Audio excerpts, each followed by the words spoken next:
এই বাংলাদেশের ৯০-৯২% মুসলমানের দেশে কোন বেঈমান, কোন মুশরিক, কোন কুখ্যাত বাউল আল্লাহকে নিয়ে বাজে মন্তব্য করবে আর দুনিয়াতে বেঁচে থাকবে, আমরা এটা হতে দেব না। আমাদের শরীরের এক ফোঁটা রক্ত যতক্ষণ পর্যন্ত থাকবে ততক্ষণ পর্যন্ত আমরা আমাদের আন্দোলন সংগ্রাম চালিয়ে যাব। সর্বোচ্চ শাস্তি মৃত্যুদণ্ড কার্যকর করেই ছাড়ব ইনশাআল্লাহ। সংগ্রামী সহযোদ্ধা বন্ধুগণ, এতক্ষণ পর্যন্ত আপনারা অত্যন্ত কষ্ট করে পরিশ্রম করে তিরোধা বক্তরা বাজার থেকে জহুরের ফিশারি মোড় পর্যন্ত বিভিন্ন স্লোগানে মুখরিত করে আমরা আমাদের হৃদয়ের দাবি জানিয়েছি। আমাদের প্রোগ্রাম একেবারে শেষের দিকে।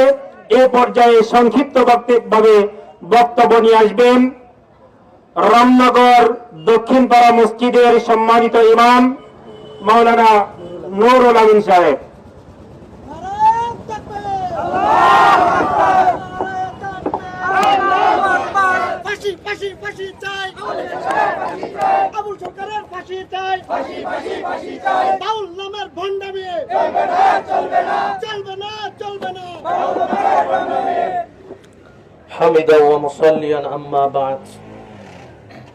আমি আপনাদের সামনে সংক্ষিপ্ত আকারে দু একটি কথা বলবো।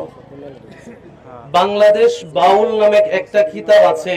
এই কিতাবের ১৩৫ নম্বর পৃষ্ঠাতে আমাদের যে কালিমা তাদের কালিমার ভিতরে পার্থক্য।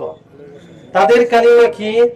তাদের কালিমা হলো লা ইলাহা ইল্লাল্লাহ লালান রাসূলুল্লাহ। এটা হলো তাদের আকীদা। দ্বিতীয় নম্বর কথা, তাদের একটি কিতাব আছে বাউল ধ্বংস ফতুয়া। এই কিতাবের ৫৪ নম্বর পৃষ্ঠার ভিতরে এসেছে, ওনারা বলেন যে শয়তান সব জায়গায় সেজদা করেছে, অতএব সেজদার কোনো জায়গা বাকি নাই, অতএব দুনিয়াতে নামাজ রোজা দরকার নাই। যদি সেজদাই করতে হয় তাহলে মহিলাদের লজ্জাস্থানে সেজদা করা দরকার। তৃতীয় নম্বর আরেকটা কথা, তাদের বইয়ের ৭৩ নম্বর পৃষ্ঠার ভিতরে ওনারা বলেন যে হিংসা করা জায়েজ নাই, অতএব যারা হিংসা করবে তারা জাহান্নামে যাবে।